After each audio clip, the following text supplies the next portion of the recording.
Everybody, welcome back to Guitar Radio Show. Our next guest returns to us. Last time he was here was 2016, and I'm so delighted to have him back, especially with this latest project of his. It is just amazing. It's called 10 Telecaster Tales. Folks, this is interesting. This is a book. It's a record.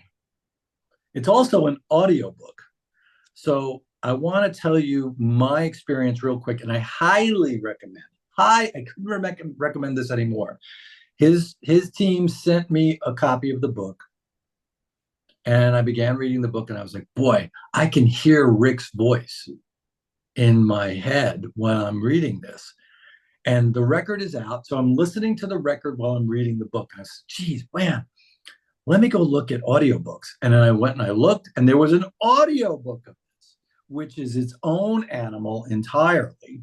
So I went and I said, okay, I'm going to have Rik read me the book. I'm going to read along and put the record in the background and have it on a loop. This was not only entertaining, and it's one of the most fulfilling auditory and reading experiences of my life. This was phenomenal. This was amazing. And to have it in all those formats and literally kind of just injecting it into my consciousness was just such a great thing. I highly recommend everybody do this. Go buy the book, buy the audiobook, listen to the record, and just go with it. The way Rik talks about this book, the way he talks about the record and the process. So I wrote this down. I wanted to tell you this. By the way, folks, please welcome to the show, Mr. Rik Emmet. Hi, Rik. All right. Look, it's your show. You are allowed to, take as much time as you like. I've got a cold, as people can hear. So, the more you talk and the less that I just sit here and listen is fine. You can see how pale I am. This is terrible. I look. You look like Rik Emmet to me. I don't know. Yeah. Okay. But, I was always a little pale. Okay.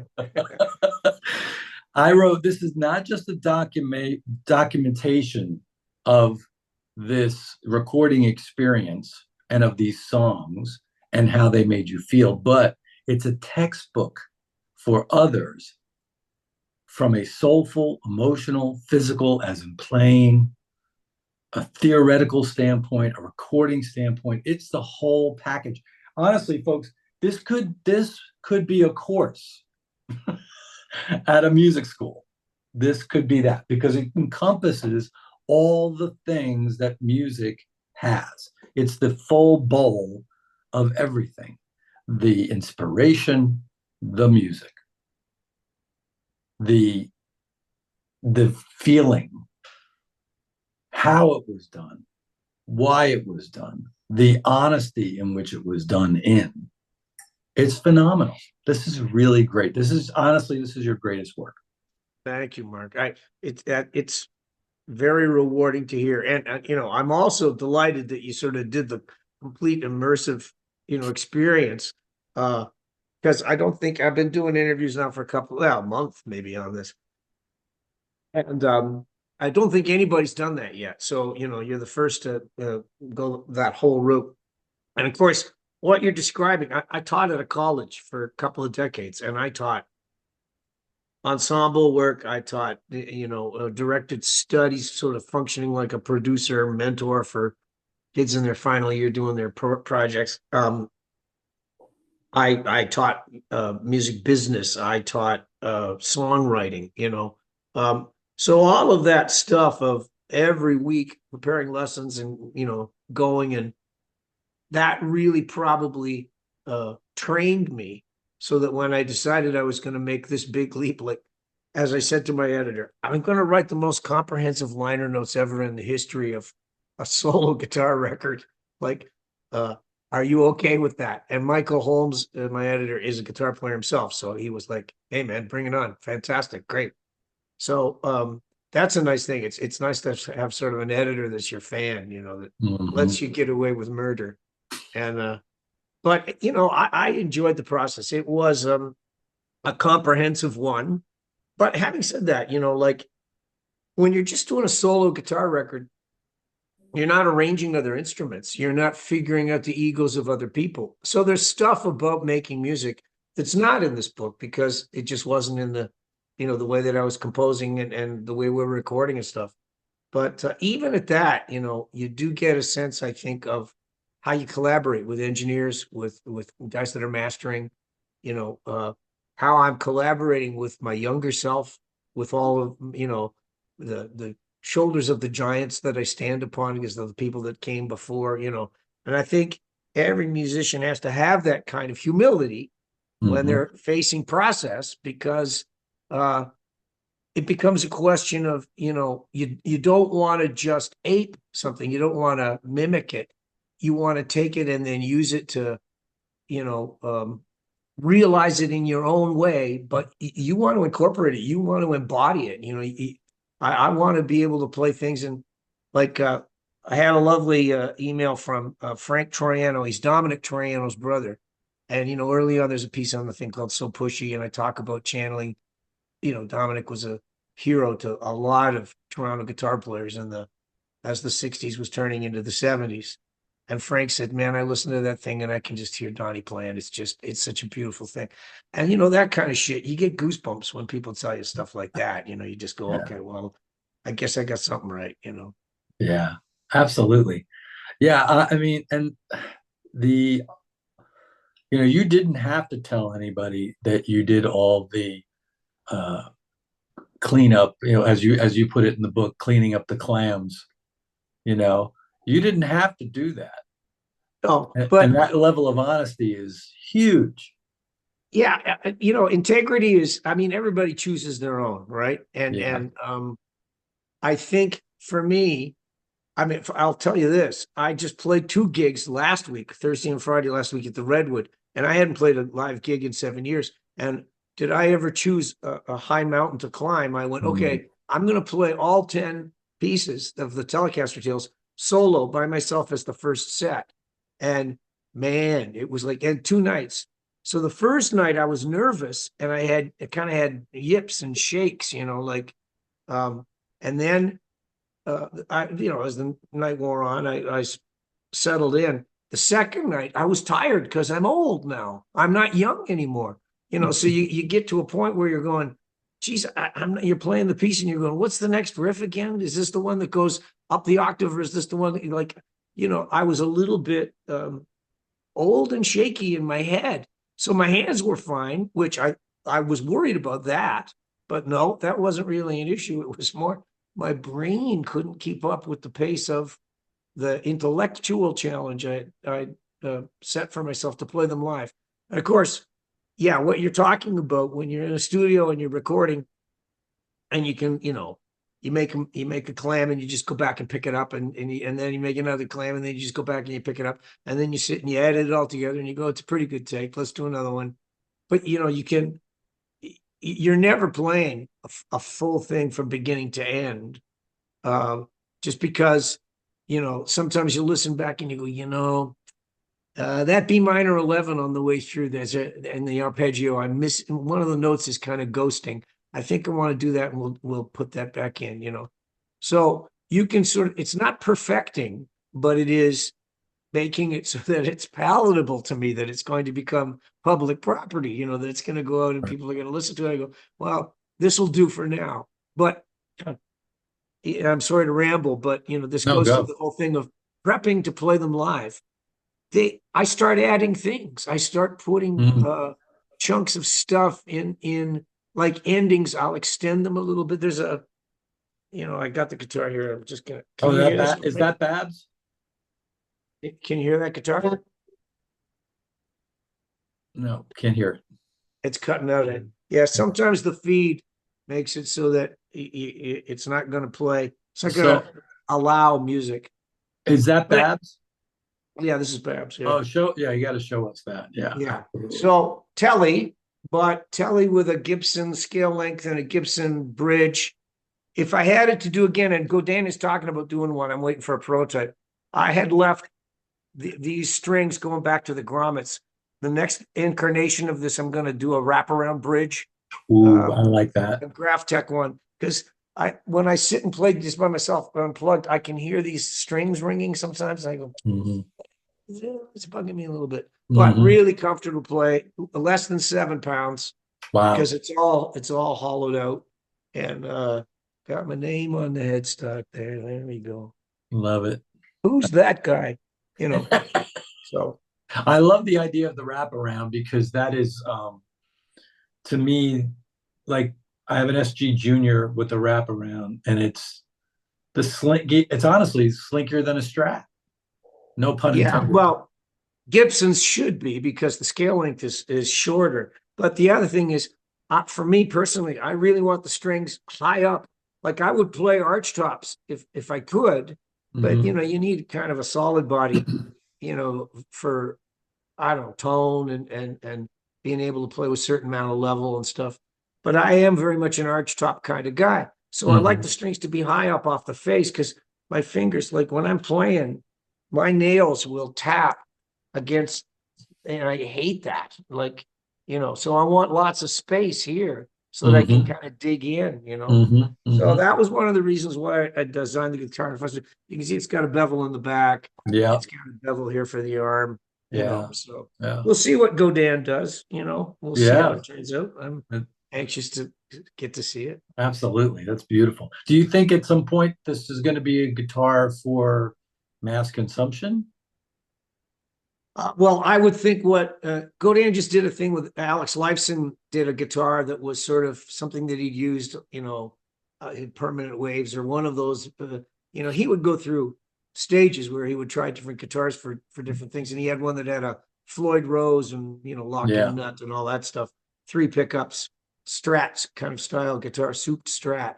So he had Godin do one of those, and I think they just took orders, and then Mm. Godin decides, okay, we've got and given the size of Lifeson's worldwide uh, uh, fandom, I would say they're probably doing like tens of thousands of those guitars. In my case, I think they would do the same thing and then get orders for maybe tens or dozens Wow. or I don't know. hundreds, I don't know hundreds about that. maybe. We'll see. I don't know. It's funny because everybody that I talk to, certainly in my circle and outer circles, they all revere you as one of those people from that time period. Like this cat laid it down, you know, and you did. I mean, it's so funny. I guess I've been so I mean, since I got the book, um, well, actually, since Claire reached out to me, I've been so in the Rik Emmet world that my YouTube algorithm has changed. Yeah, forgive me. And I'm getting Please forgive me. it's so great because, and I'm going to talk about this later. The US Festival came up, and like that set is insane. The energy all these years later coming out of the speakers, coming off of the screen is palpable. Yeah, I it, a lot of times serendipity has Mm-hmm. it influences how things go. In that particular case, we had played the night before in Florida up on a ZZ Top thing, and it was like a rainy afternoon, and we came out and we played, and we were okay. But we were doing a thing in that summer where we were going to hit as many outdoor shows as we possibly could, because then we didn't have to put the rigs on the road, we didn't have to have our production. It was a cash grab kind of a summer Sure. where you could get paid big money to be. We played some Journey. We played, like the Rose Bowl with Journey and stuff. And I did the shows in Texas with Sammy and Ted and Sticks. So, anyways, we played the night before and got on a plane, flew over to California. Had a nap, but we were kind of in the mindset like, damn the torpedoes, let's go, because Mm-hmm. all we had to do was play about an hour with an encore. And there wasn't going to be any production. So it was like, guys, you better rock. Like, we got to own the stage. We got to move around. We got to, but the other thing is if you have a 90-minute show that has, long guitar solo, long drum solo, it's padded out, but now you're sort of condensing it. it was still gonna have. I don't think Gil played a drum solo. I think I played a guitar solo, Yes. and I had a pretty good one, you know. Yeah. But the big thing of all was that I didn't have to hold back singing because I didn't have a gig the next night. It was like, go ahead and rip. And so I had a good, You ripped. yeah, I had a good day on stage. I sang great, and which was a miracle because it was so hot. It was a very hot, dusty day. You know, California, Santa Ana's blowing up, all that shit.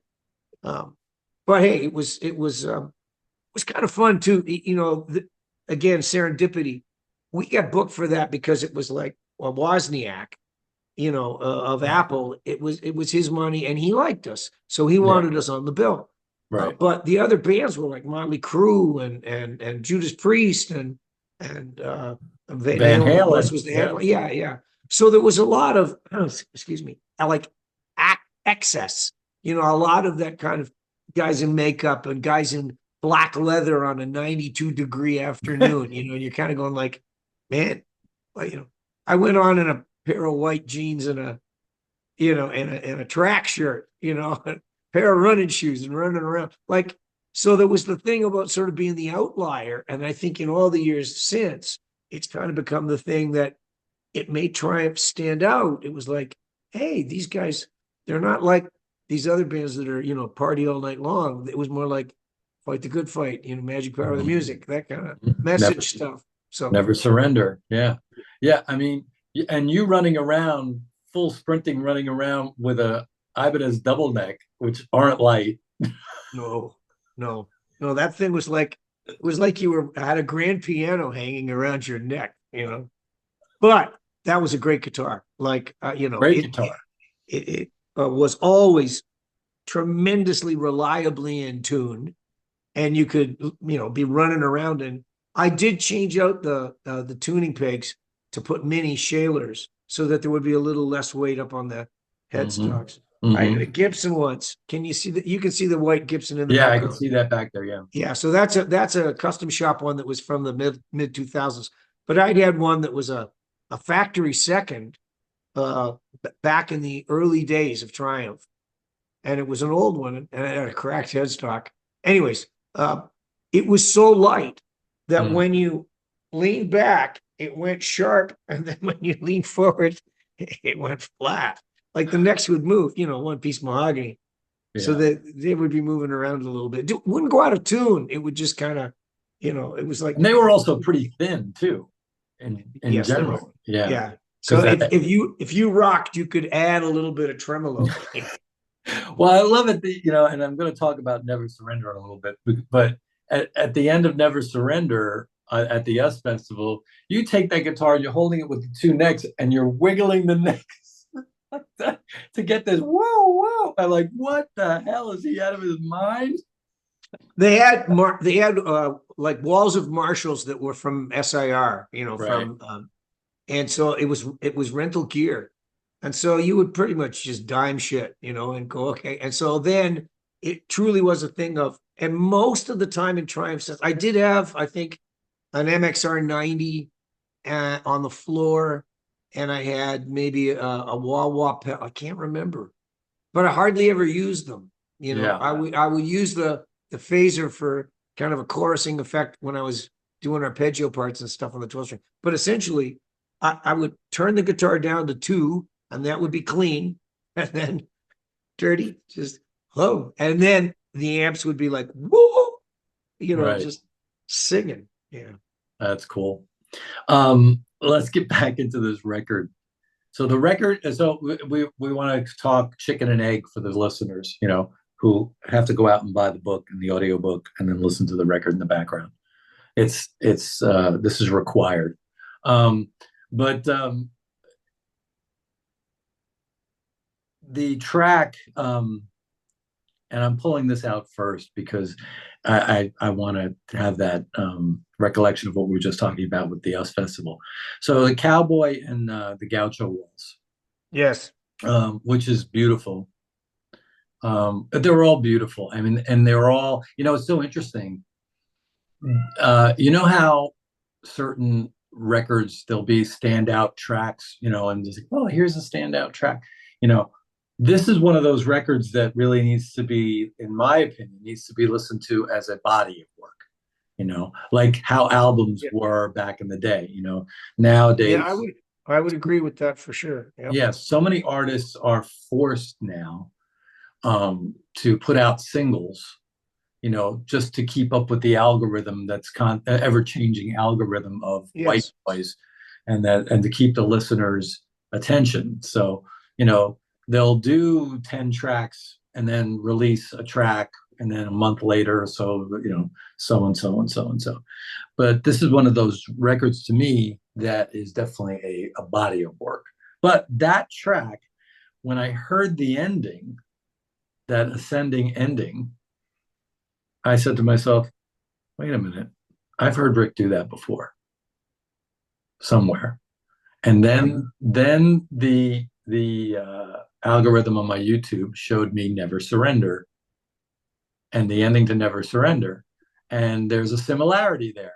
Would you agree? Oh, yeah, you can find stuff like that all over the record. Like I was at a certain point when I was composing, I sort of you make a commitment and you go, Hmm. how much am I going to steal from myself? Yeah. You know, and then you go, well, I'm not even going to worry about that. I'm just going to go ahead, and if it comes naturally to me, I'm going to incorporate it. And I'm not going to go back and listen to see did I do it enough different, to justify.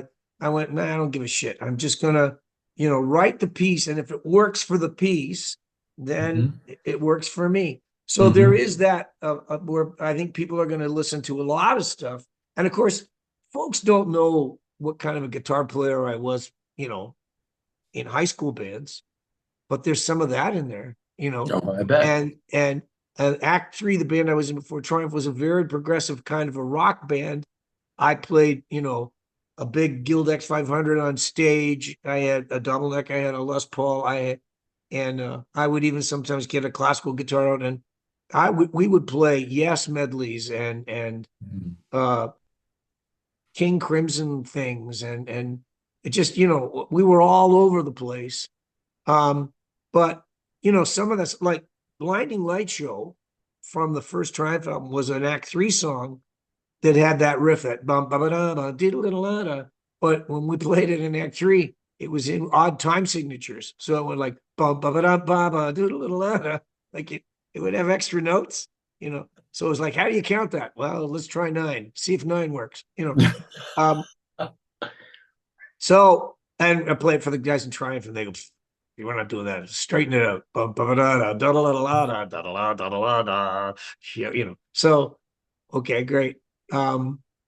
But that kind of composing for me, which is, they're kind of like classical themes in a way, right?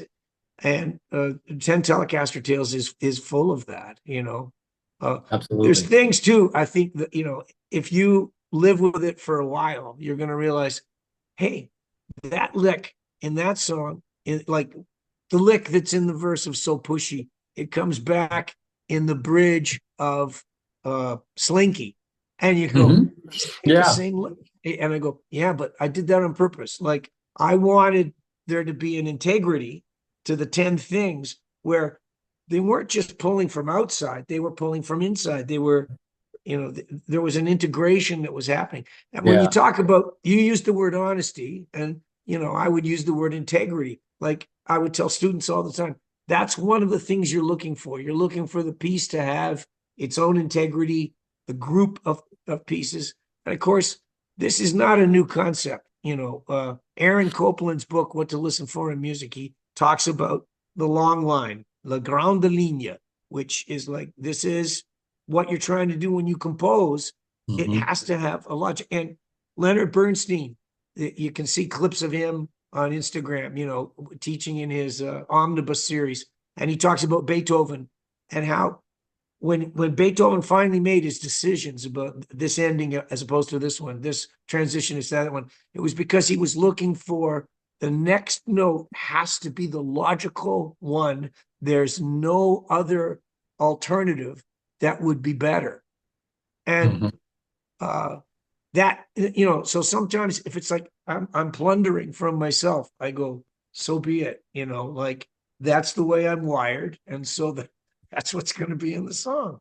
But I think also there's this comfortability, for lack of a better word, for the listener who is familiar with you and your styling, and it's sort of like, there's comfortability. That's kind of the only word that really comes to mind. It's like, that's good. That's good. I'm getting Rik. You know what I mean? Yes.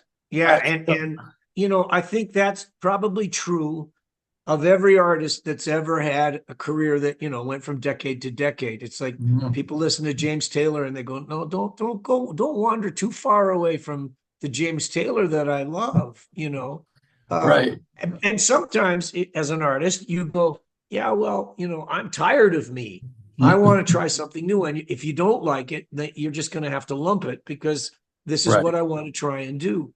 Right. Um, but there isn't too much of that in the Telecaster Tales because the very premise of it is that I'm going back to a telly, I'm going back to solo stuff, uh, and there's no way I would have been able to come up with 10 pieces that hung together if I had, you know, sort of relied on my my history, my past, my tendencies, all of that stuff. Absolutely. I think you talked about the like it or lump it kind of a mentality when you get to that place. The guy I think that had I think, and I honestly, I didn't know the man. I wish I had, but I think the guy who had the biggest like it or lump it mentality was Jeff Beck. Yeah. You Oh, know, yeah. because he was Although, so. I mean, this, I'll say this about Beck. He never ever played like he never played 12 string guitars. He never played acoustic guitar. mhm, All he ever did was play like solid body guitars. He mhm, had a Les Paul phase, but he was like a Telly Les Paul Strat guy, and everything was on electric guitar. That was his thing. And it yeah, was like, and of course, he was unique. And earlier on in his life, from the stories that I've heard, he could be an asshole. He could be a difficult guy because, and I honestly, the more that I know about artists and the longer that I've been in the business, I realize it's because they're insecure. It's like their own insecurity is coming out. And so then they, you know, quit tours and go, fuck this. I can't mhm, handle, I can't be in a band with this guy, all that stuff. That ego thing is an insecurity. As his career went on, and I think once he got past the blow by blow wired thing, then it was like, oh, okay, I'm sort of on easy street here. But I've heard that later on after that, he was complaining to his manager and saying, how come Clapton gets a guitar deal and he goes on tour and he plays like 120 shows and I'm dying here to get 22 shows. Like, you should be doing a better job of making me more of a household name. And the guy kind of went, well, Jeff, you kind of got to give me music that makes you a household name. right, yeah. That's yeah. Eric can sing. You can't sing. Honestly, I think Harvey did a great job with Jeff's career once he took over.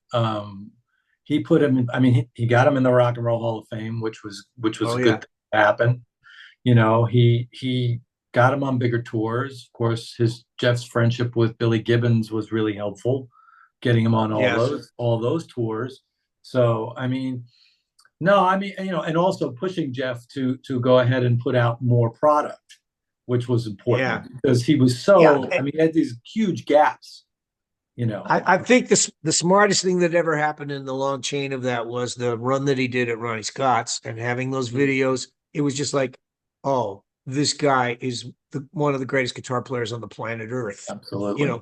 which you would get if Pat Metheny is that kind of guy. But and let's go back to the idea of artists at a certain point going, screw you, I'm going to do what I want. Like there's guitar players that can play on a level where they're you know, the Tower of Song. They're up in the penthouse, and I'm down here on the second floor. Like Matheny is one of them. Like Alan Holdsworth was a guy that said, "I don't give a shit if it's over the audience's head." I only want to satisfy myself, you know. Mhm. But I think that also leads to artists being then a little ornery because they're going like, how come people don't love me? They go, well, you're you're making it hard for them to love you. You know, how about a melody every now and then? You know, and Yeah. Matheny has done a really good job. I mean, you know, you look at his history, he's got a song X with Ornette Coleman. Like, I can't listen to more than about 3 minutes of that. I go, okay, you know, just not my thing, right? Well, what about Matheny's record? What was it called? Tolerance of Noise, I think it's called, or Tolerance. Yeah. Uh, it's, I mean, Pat Metheny is my number two. It's Jeff Beck, Pat Metheny. Those are my guys. You know what I mean? Yeah. And I heard, I was like, oh, this is a record I've never heard. How come I haven't heard it? It came out in 1995. What's going on here? I went and I listened to it. I was like, what in the world? Yeah. Well, you know, having said that, I did an interview here at the studio with a guy, you know, podcaster, and I said to him, "Would you like to hear one of the greatest guitar moments ever in the history of recorded guitar?" And the guy goes, "Yeah." I go, "Okay." And I played him Alfie by Matheny from his solo album, and I can't remember. It wasn't One Quiet Night. No, It it's the was, one, I oh, think it's it the one was after that. What's It All About? Right, Because that's a lyric line right, from the song Alfie, which right. is a song about, and like that song is an incredible piece of songwriting by Burt Bacharach. It has whole tone scales in it. Like Mm-hmm. it's just as hip could possibly be. And Matheny plays it on a you know, those baritone guitar, but he changes out the strings in the middle so that they're an octave up. So the voicings are just like, and the whole idea of a song that's saying what is life all about. Matheny sits down with an acoustic guitar, and in about 5 minutes, you just go, "Holy shit, that's what life is all that." You Mm-hmm. know, that's he's nailed it. It's probably one. If Bacharach was still alive, he would probably say that's got to be one of the best realizations of my song ever in the history of recorded music. Yeah. And I think Matheny's got to be pretty happy with it. You know, I mean, he kind of named the album from a line of lyric from that song, you know. Mm-hmm. So, but that's part of Matheny's great gift is that he can go to a place where even guitar players like you and I go, sorry, Pat, don't get it. Don't Yeah. don't know Yeah. where you went. But I then mean, he's got other stuff where you could play it for your mom and she'd go, "Oh, that's beautiful." Like there's a version of a Beatles tune on yeah. that album. Dun, dun, dun, dun, ding, ding, dun, dun, dun, dun. What is that song? I give her all my love. That's all I do. Mm-hmm. Anyways, it's like you could play it for your mom and she'd go, "Oh, that's lovely. That's just, oh, that's lovely." Mm-hmm. You go, Mm-hmm. Pat, he can do it if he wants. Yeah. Just Oh, do it. yeah. I mean, to this day, if I mean, when Off Ramp came out, I was there when they were taking it out of the box to get it, and brought it home, and the to this day, I get the same exact feeling, the goosebumps, the hair standing up when I hear "Are You Going With Me?" Yeah. It's just, Yeah, that's my favorite era of his stuff. It was almost like he put together this jazz band, but they were playing sort of progressive rock. They were kind of like a it was Genesis. something else. Yes, you know, there was a real symphonic, and of course the marriage between Pat and Lyle Mays. Mm-hmm. That was its blossoming period of playing off each other. Holy shit. Uh, Like another piece that I love is the September 15 one. Bob Uh, Evans tribute. Yeah, yeah, yeah. Like, so oh, good. just, Yeah, that I, whole you know, record, yeah, As Falls Wichita, that's a great record with oh, Nana yeah. Vasconcelos. And I saw that tour actually. It was astounding. It was astounding because you still had on that the beginning of that tour, you still had Mark Egan was not on bass. It was Steve Rodby, and then Yeah, but Danny Gottlieb was still on drums at that time, right. and Nana was in the forefront of the stage on a just sitting cross-legged on a carpet with all his percussion things around him. It was phenomenal. Yeah, Yeah, it was yeah. wonderful. Yeah, Um, and music for music's sake, which is a beautiful thing. It's not music where you're necessarily going, oh, I'm looking for a hit single here. right. Yeah. Like, but it was still commercial in the sense that, you can sell albums and you can sell a lot of them if your music is great. And it was Yeah. very much in that, you know, sort of the tail end of that era where you could be an album artist and Hmm. and make, a kind of a challenging music that was, for musicians, but the audience would go for it too. Not Well, as yeah. much of that anymore. Yeah. I mean, that whole thing with the whole ECM model was to me was like, nobody sat there and said, we're going to sell you up. So we're going to sell a million of these. These are going to go like hotcakes. Nobody thought that, I don't think. No, no. The I guy think that ran that, Manfred Manfred Eicher or whatever Eicher. his name. Yeah. Yeah, so I think he would say, okay, so you can have 2 rehearsal days, and then you can have 3 days in the studio and 1 day to mix, and that's it. uh, And so exactly the right. artists would accept that, and that was a challenge, man. Like Oh, yeah. some of those albums, the level that they were at, but that was the recording budget. I once did a session with Ed Bickert. It was for a Guitar Player magazine flexi disc, and I love those.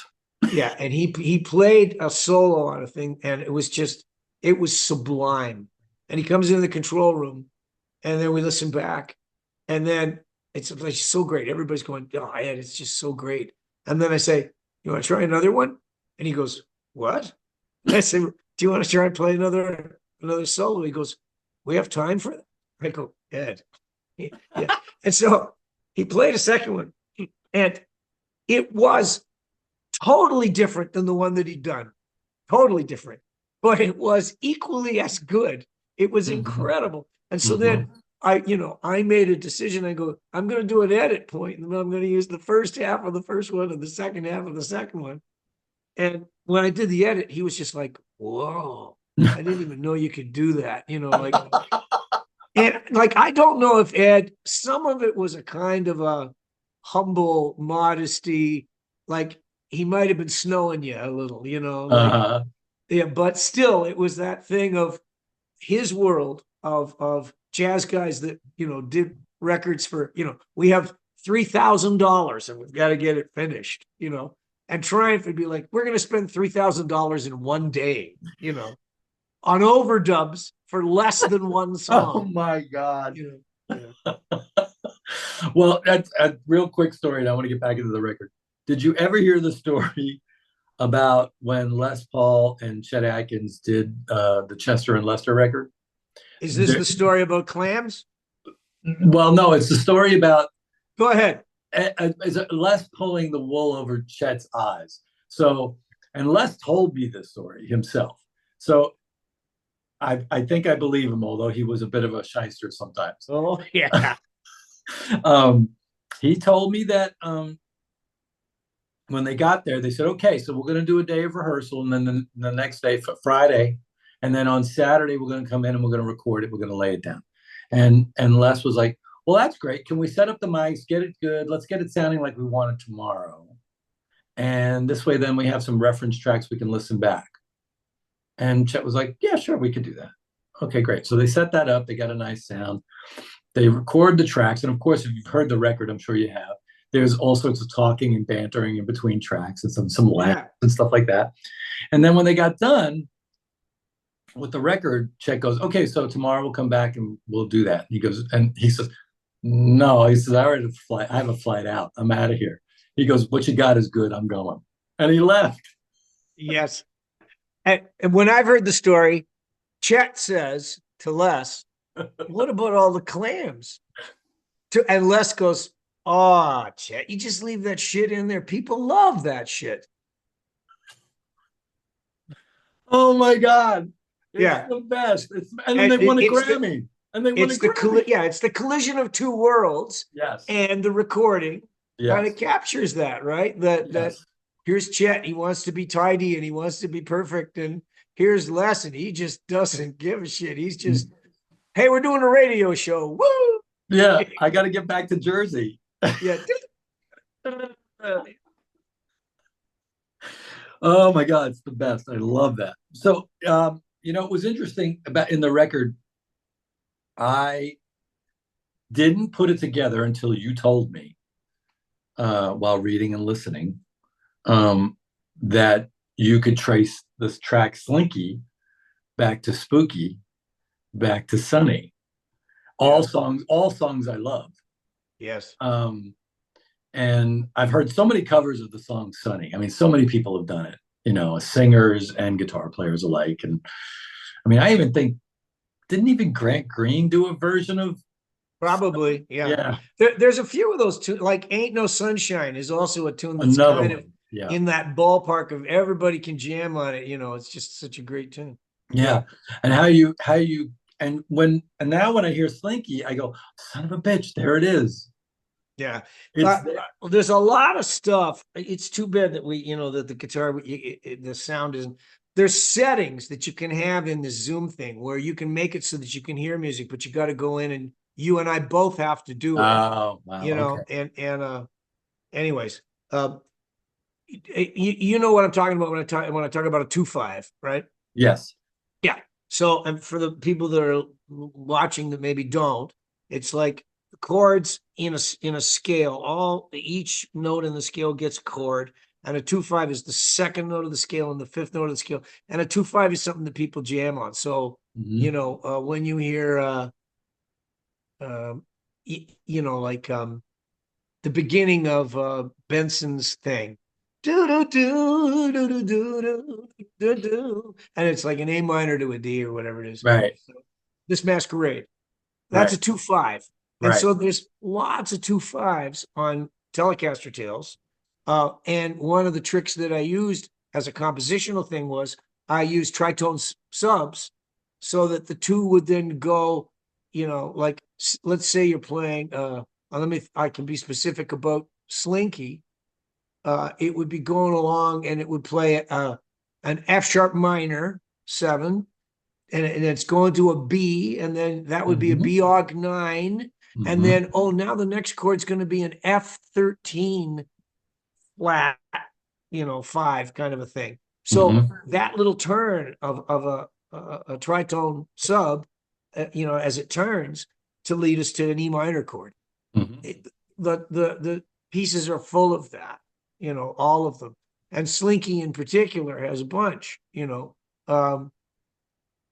it's what I like. It's like, when you're going to, college and you're learning shit, autumn leaves, everybody learns autumn leaves, Yeah. right? Right. And Right. and you see videos now, Julian Lage, and he plays autumn leaves and, surpassingly wonderfully good, just Mhm. incredible guitar player. Love that guy. Well, Um, it's that but vamp. it's the same thing of 2-5s Yeah. and chord substitutions and stuff. Yeah. Yeah. It's a vamp. Yeah. It's that bump, bump, bump, It's bump, bump, bump. I mean, I can smell the cigarette smoke. You know, yes. in the Oh, club. I'll tell you a story about cigarette smoke. Okay. Yeah. When I was a kid and I was playing in bar bands and weddings and stuff, and of course, people were allowed to smoke indoors. Yeah. Bars smelled like cigarettes and urine and And spilled beer. beer. Yeah. So we'd be playing a bar, and my amp would be in the bar all week. And then Sunday I'd bring the amp home, and I had a little bedroom, and we lived in a little house. I was still at home with my parents, and I would have to carry the amp up the stairs and into my bedroom, and then I would put it, and then sometimes I would turn it on in order to, play quietly next day or something. And the room would just stink because the tubes, once they warmed up, the amp itself it just smelled like a pack of cigarettes. It was just like, oh my God. It was diffusing into the room. Yeah. And my mom, she was one of the very first people to be giving money to the Non-Smokers Rights Association. My mom hated it. Like, you can't have that thing in here. I go, where am I going to put it? It's got to be here. She goes, oh, I hate that smell. I go, I don't like it much myself. But after a while, now when I smell cigarettes, I go, the romance of when my amp came out of the bars back in the day. Yeah, the limbic system of the brain kicking in. Yeah, That's amazing. I love that. You know who? And we were talking about Les just a little while ago, but he would have really loved this record. I think it would have. Yeah, Yeah. I mean, I only met his son, Rusty. I never met Les, but I did play the Iridium once, and it Oh, was an incredible night for me. Bucky Pizzarelli oh, Sr. Yeah, he wow. opened for me, Oh my and it was goodness. like this shouldn't be happening. Yeah. And the guy that had played with Les for years and years and years was still in the house band, whose name is escaping me now. Oh, it starts with an L. Black hair. Yeah. Uh, anyways, The rhythm guitarist, right? yeah, Yeah. he was like Les's sort of second in command. He was He was great. still playing there. So, and we jammed with him, and I was just there with a duo. So we sat in with that other guitar player and a bass player whose name I also don't remember. But that was the thing. The Iridium sort of was carrying on the idea of trying to get guitar players to, jam together and Yeah. play together and have fun. Yeah. Was the Um, bass player's name Gary Pizzarelli? no, Was he playing upright? yes, Okay. But Gary sounds familiar, but I don't. Pizzarelli was no, that was Bucky. No, no, there's another name. Ah, what's the name now? I've got all the tapes. I've got it all on cassette from all Oh those days. yeah, They here when I was still in New York. I'm in Austin now. When I was still in New York, WFUV Fordham University used to broadcast live the show every. I think it was Tuesday nights because that's when he played. yes, This was back at Fat Tuesdays right. Oh, okay. when he was still Bef- downtown. That was Before live the Iridium. Yeah, before the Iridium. Yeah, yeah. yeah.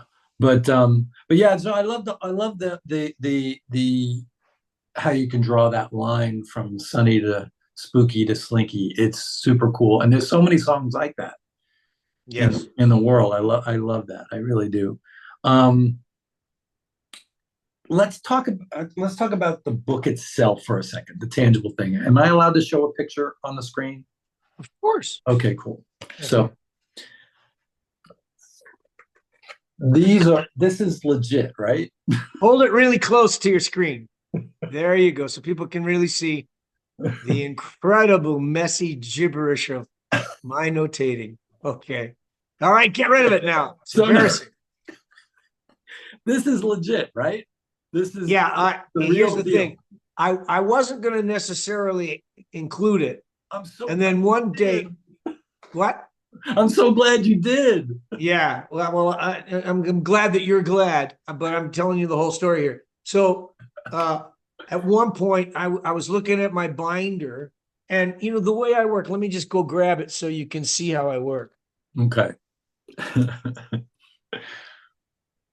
Mm, Like I set myself up with 3-ring binders like this. right. And then, lyric songs that I'm working on, I'll type out the lyrics and scribble and scramble around on that.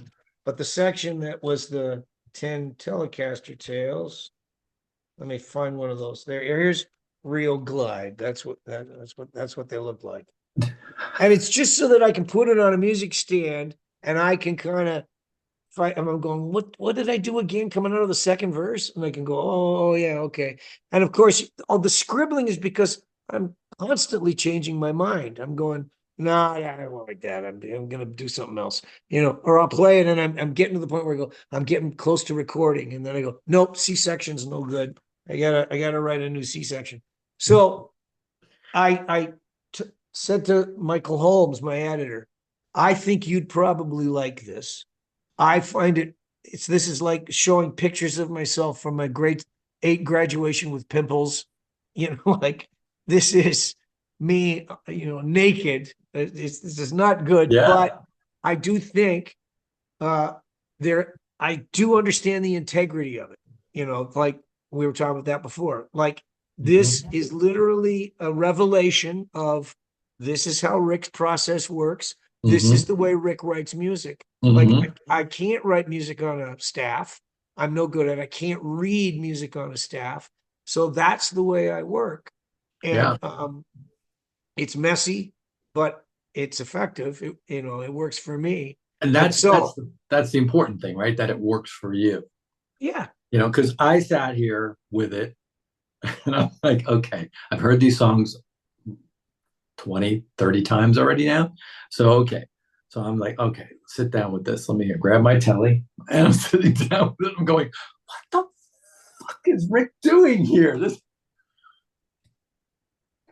Well, But at the we're same time, I want this, I want to blow this up into a poster and hang it on my wall because it's yeah. beautiful. Thank you. Yeah, well, you're definitely saying it's not exactly Leonardo da Vinci, is it? No, no, but No. it's got its own, the character of it all is what grabbed me. I was like, when I first got the book, and I always, before I read a book, I look at the back, I read the back, I read the forward, and then I start to thumb through it. And then I jump into the book. And when I Right. saw these, I was like, oh, this is amazing. This is amazing. Well, I'm glad you liked it. And I mean, obviously, the core of people that are gonna be checking out the book are guitar players.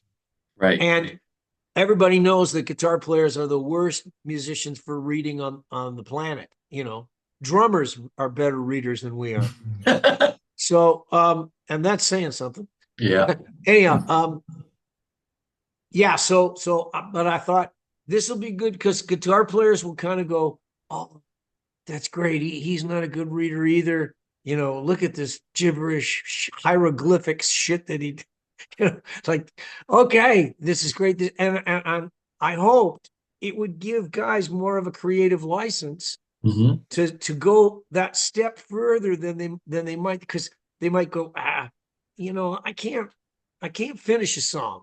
I come up with little ideas and I make little notes, but I don't actually. And in the case of these Telecaster Tales, I'd come up with an idea that would say be, an A-B, like a verse chorus kind of a construction. 8 bars of this, 8 bars of that, whatever. And then I go, well, it needs a bridge. And I would run out of space on the page. And then I go, well, fuck that. I don't want to have to flip a page. I'm going to write it on another page. I'm going to scotch tape it to the facing page. I'll go across for the C and I'll come back. So that's why many of the charts are such a mess, because not a lot of them, but a few of No, them, not all of them. they had to go to a second page. They had, and they weren't sequential. I Yeah. would be doing them, when you're looking at the binder open, it was like right side, left side. So Yeah. I mean, swirling is very legible. is it Yeah, okay? it is very legible. And then let's see here. Now, see now, and then we get to Alamand, and no, that's just what the hell's going on there. What? Yes. Yeah, I know. Yeah. And Alamond, I think, flip the page. Is there a second page for Alamond? See the second page. Yeah. That's So that would have what, been, I would have been looking at the second page on the left side of the open binder, right? right. Like when I do it, let me see if I can find it. Alamond, I should be able to find it. It's got to be in here someplace. Nocturne, Cowboy Waltz, Scratching, Swirling, Cowboy Waltz. Yeah, here's the Alamond. Okay, I'm going to hold this so you can see. That's Okay. what. So, because I had, I realized no, it needs another section, and Mhm. there's a middle section that's like the.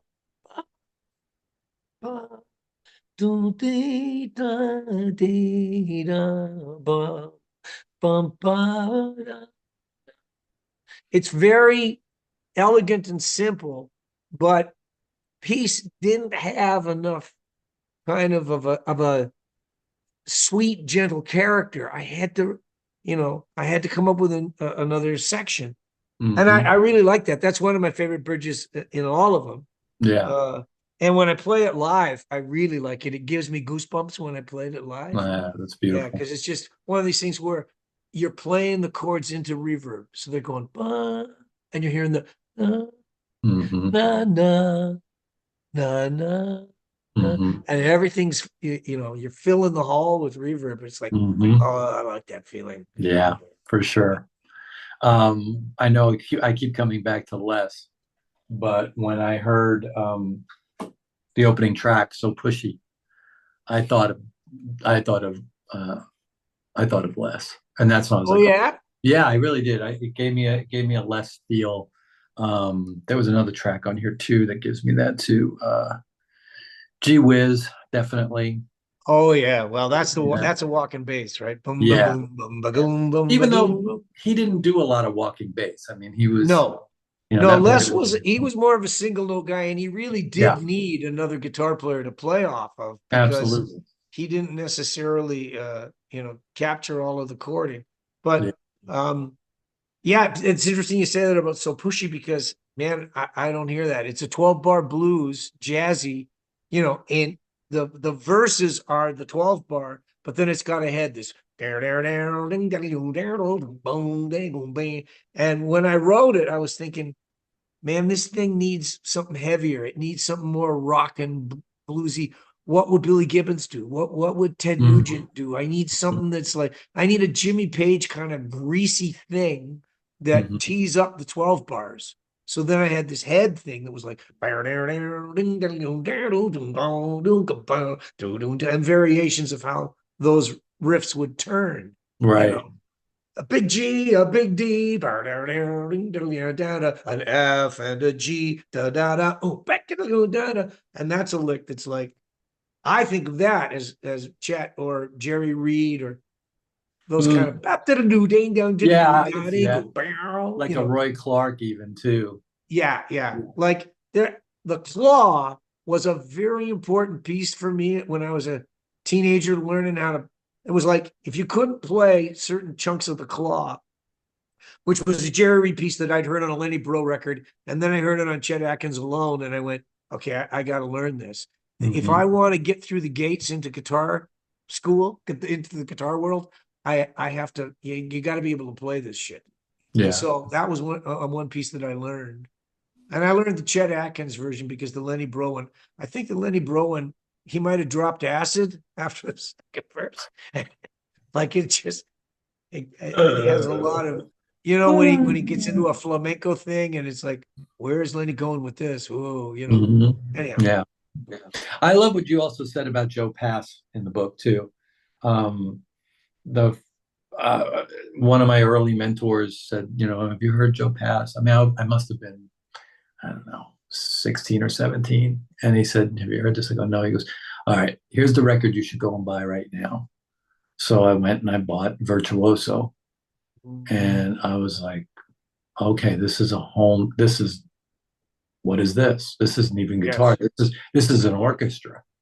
Yeah, and when I was in college, there was a group of the guys that were like, the 175 kind of players. You Right. had your Herb Ellis's and Jimmy Rainey and then Wes Montgomery on his L5. And, there was a lot of that stuff, and everybody was getting into these different guys. Joe Pass was in his own league, because nobody could really do what he did. He could Mhm. literally, but there were players like Ted Green is a player that Yeah. it's like lap piano, Yeah. and now we're going back to George Van Epps.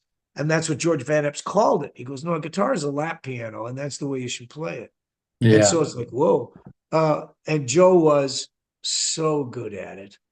Can I tell a Joe Pass story? Please. Okay. So there used to be a place in Toronto in the Royal York Hotel called the Imperial Room. And Joe knew the guy that booked it, who was like the maitre d', but he was an Italian guy and he was kind of, he knew Tony Bennett and he knew these people and very Italian. And so he invites Joe to come and do a split week. Like Joe's going to be there on Monday through Thursday or something like that. So all the guitar players in town are going, fuck, we got to get down there and see Joe, see Joe Pass play. And so the night that I go, Dominic Troiano is sitting at the table right in front of the stage, right in front of Joe. And I go, oh, Donnie Troiano's here, wow. And so Joe plays a set and it's just, surpassingly, amazingly great, And then it's like, oh, end of the set, he's going to take a break. And he comes off the bandstand and Joe lights a big stogie. And so now he's smoking a cigar. And Donnie goes to talk to him. And so I kind of, sidle up. I didn't break into the conversation, but they were speaking fluent Italian to each other, Hey, Joe, non faccio come farire. What? Like just this, I'm going, holy shit. And I was thinking, they speak Italian, with the same beautiful, reckless abandon that they play their guitars. Like it's just this flowing, gorgeous, rich thing. So I didn't butt in, but it was like I've always carried that on because Troiano was a guy that was in the Toronto scene. He was a guitar hero before there were guitar heroes, like it hadn't really become a thing yet. But Donnie was this guy he used to go watch Robbie Robertson at the matinees at the bars in Toronto. And Donnie was underage, but he would sneak in and he would try to learn Robbie Robertson licks, who was playing, in a sort of a rock and roll bluesy, Ronnie Hawkins was, like his brother Dale, it was that era of rockabilly kind of. Right. And Robertson, of course, went on with the band and Last Waltz and all that shit, like Robbie became an icon in his own right. But Donnie learned all of his licks, and then Donnie became the guitar player in Ronnie's band. This teenage guy that had all of these licks that he'd sort of stolen from Robbie. And then everybody in Toronto, everybody wanted to get a telly, and everybody wanted to be like Donnie Troiano, so yeah. That's so cool. That's so cool. Yeah, it's interesting that the way you mentioned that the way they spoke was the way they played, and the way they played is that it's vocabulary that of music. And that's something that I still feel that I really lack in my playing. It's not just a question of vocabulary. It's also a question of how fast your processor in your brain can work, especially when you're sort of improvising on the fly.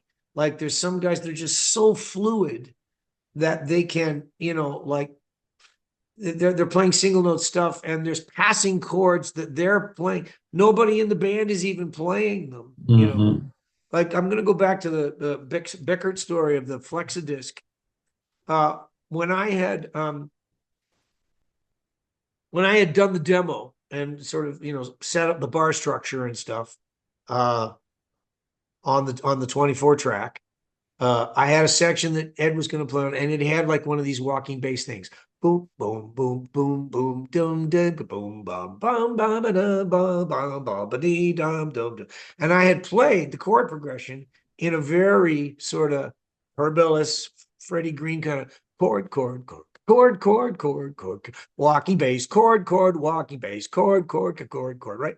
So, and Ed comes in and he says, "Do you mind if I replace your rhythm guitar part?" And I said, "No, Ed, absolutely, please be my guest." And this is what Ed played. Don't, oh, ba, ba, ba, ba, ba,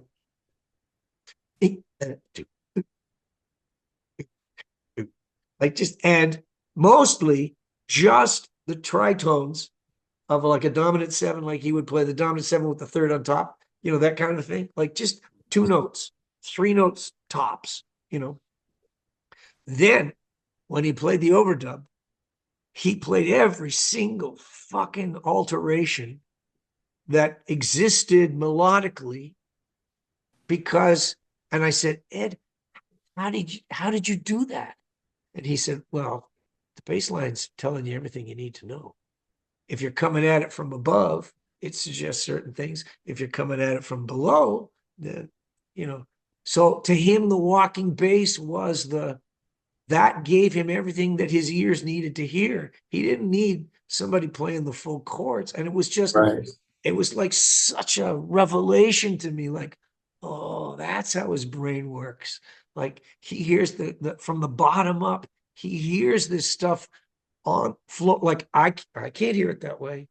I just don't, but. Well, and he was also leaving space too, which was, of course, yes. So that the eloquence of his single note stuff would have lots of room and lots of space and lots of tone, all the things you search for as a guitar player.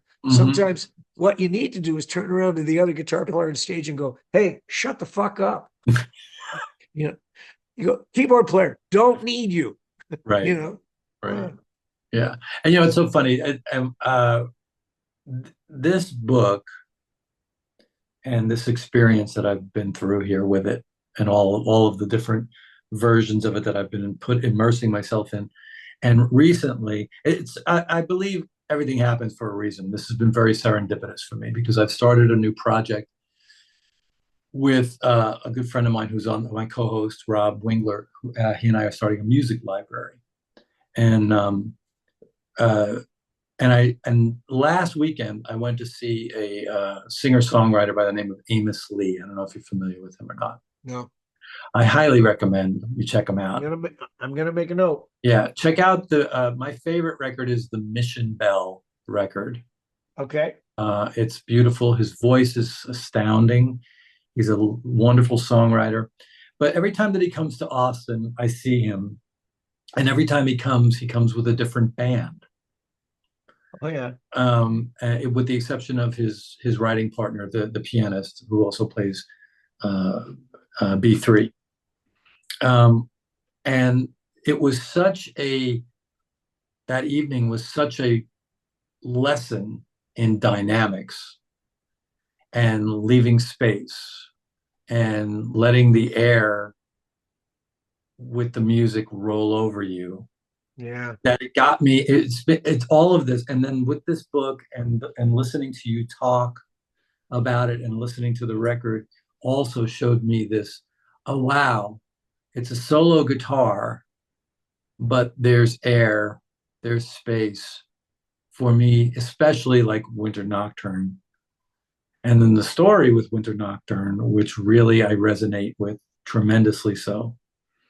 Um, it's been this serendipitous, wonderful experience for me as a songwriter, listening to music and listening to the music I'm writing and going, oh no, that rhythm guitar needs to go entirely. It was the basis for what I was writing. And then as I put all the accoutrement on, I realized, oh, we no longer need this. Yes. This can go away entirely. Yeah. And when you pull Yeah. it away, wow, look at that. It's all self-realized now. Well, I mean, first of all, I want to address one thing that you said, which was at the beginning, you said, oh, I think everything happens for a reason. And this was very serendipitous. And I go, well, wait, hang on. Those things are, if it's serendipity, it didn't have any, there was no master plan here. This is just something that kind of comes along and it's like, oh, this is great. And in truth, my philosophy about life is that there is no master plan. There is no God. There is no, this is how the universe works. I go, nah, there was a very funny, very good series of stuff written by a guy named Douglas Adams. It was called Hitchhiker's Guide to the Galaxy. I remember it. Yeah, okay. So, and at one point in time, the Vogons were going to come and blow up the Earth because they were putting an interstellar highway through, and the Earth was just in their way. So they were just going to blow up. And Right. like the way that Douglas Adams' imagination worked, I went, this is closer to reality, I think, that, than the people that are kind of going. And, now I'm heading towards answering some other things you're talking because I want to get to the Nocturne. But at the time that I was writing the 10 Telecaster Tales, I constantly write poetry. And I have another book of poetry that's coming out. But I had done it when Trump was the president and COVID was going on and it was bad. And I said to my editor, I don't know, man, I think it's pretty dark. But Trump Trump got elected again. And it was like, oh, well, now I think it's relevant again. All that dark stuff, all that, woe is me. This is a bad, bad thing for the earth. And the truth of it is that I feel like, the Republican mindset, the Trumpian MAGA kind of mindset, there's just so much ego that these people have about, like, when the Supreme Court and when they reverse the Roe versus Wade thing, the MAGA people are marching and shouting, your body, my choice. And you just go, Oh, geez, you know. Now, I'm a musician. I'm an artist. I honestly don't think that's the way life should work. You should not be imposing your will on other folks. That's That's right. not, I'm liberally minded because I'm an artist and I need the freedom to be able to explore and not be afraid of other people taking away my freedoms or restricting what I do. So the nocturne, I'm rambling here, but I told you I'd get No, here. you're not. You're going. I I see told what you I'd you're. get here. The chord progression of that was it was telling its own melodic story, and I didn't need anything else. All I needed was some delay into reverb Mhm. so that it would give the sense of like quiet space. Yes. And the song was written because for me, it was helping with my grieving, helping with my sadness. And I Mhm. think that's one of the things that, music has to do that. It can't just be celebrating and joyous. And music has to sort of try and work to all kinds of emotions and all kinds of senses. But if Mhm. we live in a world where there's going to be restrictions because of other people's ego, they're going to make it so that, you know, the value of these things, that the things that I'm trying to incorporate into the work that I do, uh, they're gonna destroy it. They're gonna make it so that, I mean, they're changing all the funding for the Kennedy Center, and I mean, you can just see all this stuff starting to erode. Now I'm not overtly political, but I'll tell you a story. I once had a student, young woman, very strong-willed, Mhm. not afraid to say her mind, and a debate started to happen in my class. It was a music business class between this woman and a guy. And the guy, he was a bit of an idiot. Like he was very bright, you know. And he was up making an argument on one political level, and then she was, you know, trying to put him in his place. And it was getting a little heated. And I stepped in and I said, hey folks, let's just keep this on a civil level, and let's try to keep politics out of it. And she turns and she looks at me with like fire in her eyes, right? And she goes, politics out of it? You can't keep politics out of it. Politics is in everything. I go, I think you're right.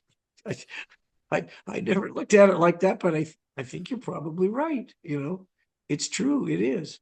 And so, one of the great things about teaching college was that it was an education for me every time I was there. No matter who the student was, at what level they were at, what kind of music they were making, there was always some place to go that would be a valuable, good learning place. There were always options. There was always going to be the opportunity to take advantage of serendipity. All of these things were always readily available. And so you don't want to restrict yourself. And the nocturne to me felt like a piece where I'd kind of found that space of snow on cedars, moonlight, um, sadness, grieving, but going, okay, you got to come to terms with this. This is why music exists. This is why snow sits on cedars and the wind comes and blows it and little crystals go. Like, this is what you're trying to make sense of. Because if too much politics gets in the way, none of it makes sense. So Mhm. there was a long, Well, yeah, I mean, that's what I kind of felt with the track when I heard it the first time, and now continuously hearing it is like at the end, I still felt like, okay, there's still a chance. yeah, always, always. You You know, know, like a Pandora's box. The when they slammed down the box, all this stuff had come out of the box: pestilence, disease, war, everything had come out of this box, and they slammed it down. And on the inside of the box, it's banging, "Let me out! Let me out!" It was hope. oh yeah, You know. yeah. Well, when I was a guy in Triumph, the thing that there's an interesting thing that's going on here in Canada where the Coalition for Music Education in Canada, they decided to pick, they chose the song Hold On from 1979 to be their theme song for this thing that they do called Music Mondays. They're trying to raise awareness for the organization. They're trying to raise money, you know. And I love that. yeah, I went Thursday to my daughter's high school, and they were having this big rehearsal because I'm going to be away in Europe with my wife, but on May 5th, they're going to have this big music night, and they're going to have, you know, cast of thousands on stage with a kids choir that's grade school, and they're going to sing my tune, and they're going to, you know, they're going to perform my song. Wow. So it's this really cool thing. And I was the guy that sort of said to the Triumph guys, you don't have the right idea about this band. It was their band before I would, you know, they'd already picked the name, you know, they had the logo, and I'm going, this logo's not right. The devil's heads that you have on the posters, it's not right. You got a band called Triumph. None of this makes any sense. And it took a few albums. But by the time we got to the third album, I had written Lay It on the Line, which is a song that's essentially saying, I just need you to be honest with me. I just need integrity. That's all, you know, it's a bottom line thing. And it's just a bluesy kind of a little song dressed up to be like Queen. But, you know, it was essentially, and it, you know, FM radio loved it, and it was a big hit. And Hold On had been the thing out of the box, which was, your band's called Triumph. Triumph of what? Well, if you hold on to your dreams and you don't, you know, you still have hope, you still have faith, you still have these things that you can count on. That became this core element of what Triumph was, that 50 years later, I'm making, you know, instrumental music, but I'm still tapping into that thing of hope and faith and dreams and inspiration, motivation, long before there was, you know, a section in the bookstore of self-help. Music existed for exactly that reason. Yeah. You know? Yeah. And music always will, always, you know. Yeah. And Trump could make it so that the world becomes this desolate, horrible place. Somebody, somewhere, is going to be making music that says, fuck you, here's another way to look at things. Yeah. You know? And that's all I could ever, you know, hope for and try to support, try to raise money for the teachers to teach it. Yeah. I think we're going to start seeing, and we already are, and not that we're going to, we are already seeing people coming out who don't have anything to lose, who are going to write protest music again, like we saw in the early days. Now, I want to turn you on to somebody, if you haven't heard of him, check him out on Instagram. His name is Jesse Wells. Okay. Is he a kid that sort of it was like a Woody Guthrie kind of Bob Dylan-y kind of? Yeah, I've seen him. Yeah. Yeah, he's great. I love him to death. Yeah. His lyrics are clever as hell. Yeah, one guitar and the truth. One guitar, yeah. One guitar. Sometimes only two chords, not even three. That's right. Yeah. It's fantastic. Yeah. I can't let you go without talking about a couple more things, and then I want to let you go in so you can rest. Yeah, Jesus Christ, it's almost 90 minutes. My God. Some chicken soup and stuff. Yes. If you were here, I would already have you had a couple of cups of tea. But the section that you talk about in the book about David Byrne and his feeling about technology, and I agree with part of it. I agree with the part that David talks about regarding how, yes, it's technology is not necessarily about the song in pop music anymore. It's all about creating the brand. It's about you know, how can I turn this song into a new perfume or a clothing line? You know, yes. And I agree with that entirely. But the technology is not the problem, in my opinion. The technology is still a tool. It's always been the tool. When we were recording direct to disc on a wax, you know, I mean, there was a point in time, I remember seeing a hysterical picture from the New York Times, a picture on a railroad car of everyone on the railroad car reading the newspaper. Nobody was talking to each other. And somebody said, "What is wrong with society? These Yes. newspapers are keeping us from communicating with each other." You know what I mean? And, Yes. so Good point. the technology of it is not, I don't think is the issue. I think it's the people using it. The technology, same with AI. AI, any technology, internet was an amazing thing when it first came along. I was like, this is amazing. What a great learning tool this is going to be.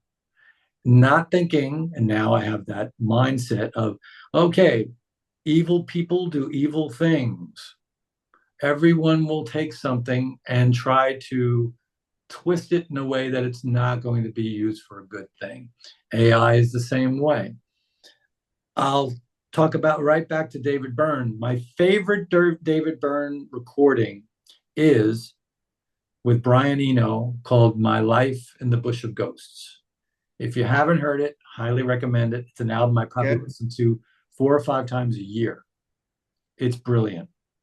Okay. I'll make a note. It was done with tape loops. Why? Because in 1978 or 79, when they recorded it, there was no sampling. None of that Yes. existed. So it was all these tape recordings and loops that they had set up.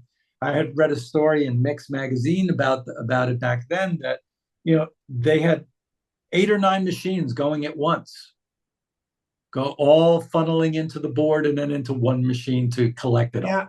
Yeah. Yeah. No, I get it. And the thing about technology is that it can expand potential.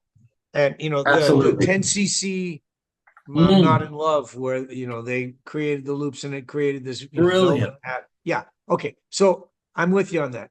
Here's where I, separate or, not separate, but, would question what you're saying, because Spotify is just this side of evil, in the way that so Absolutely. what happened with technology, and this has been true of the music business right from the get-go.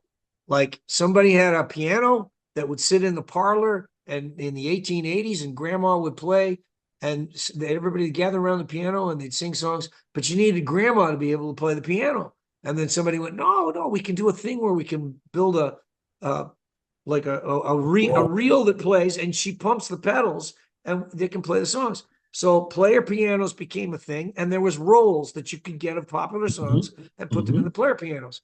And where they said, this is a great invention. And the guy that wrote the song said, what the fuck, you're stealing my music and I'm not getting anything. You're keeping all the money.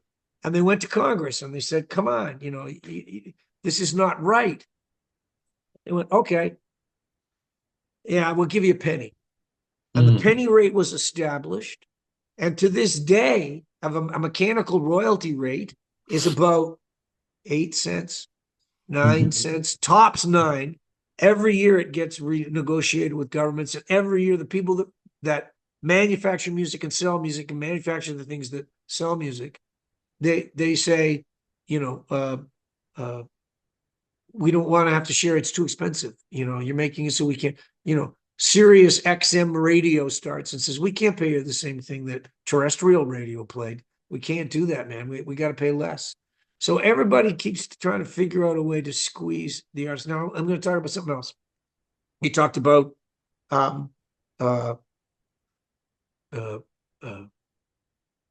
artists, I think of it as like tickling the algorithm.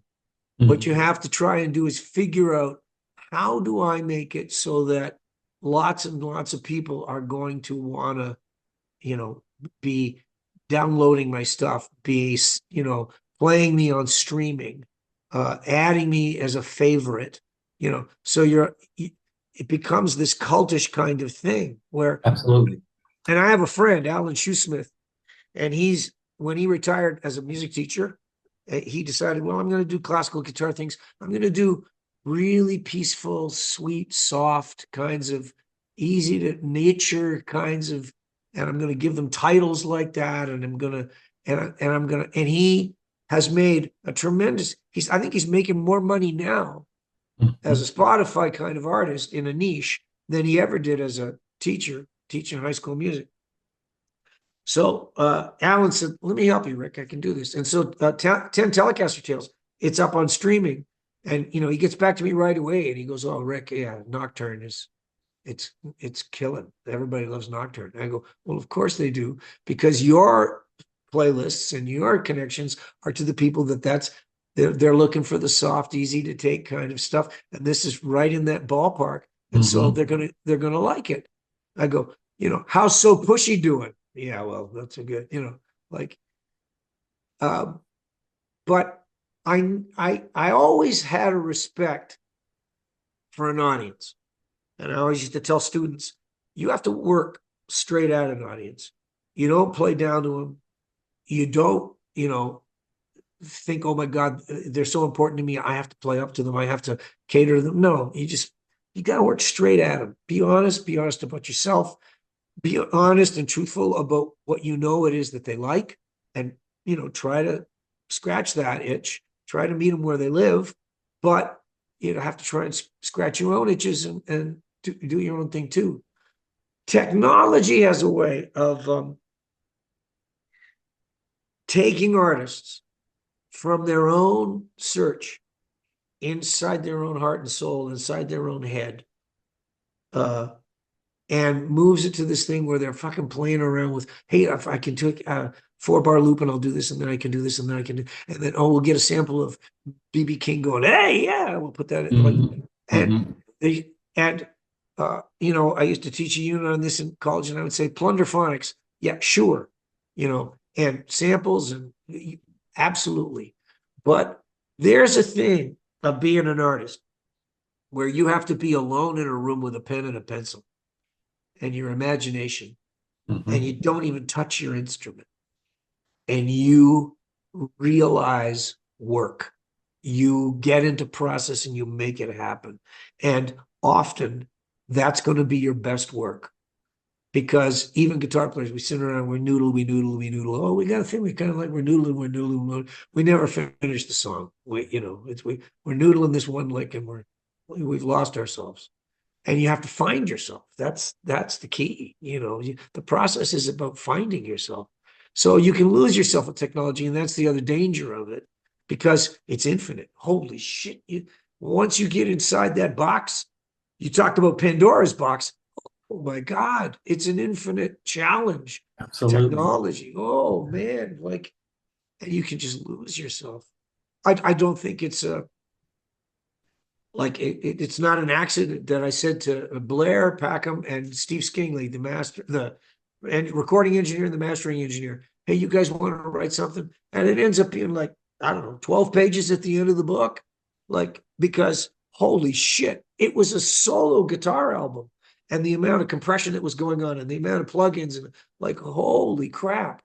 And I do find myself sometimes going, ooh, like, I don't want it to be about the technology. I want it to be about, how do I take my own nerves and heart and soul and make it so that it's accessible to other people's emotions and feelings, Hmm. so that's the only thing, like, you can't, believe me, I know you can't do it without it.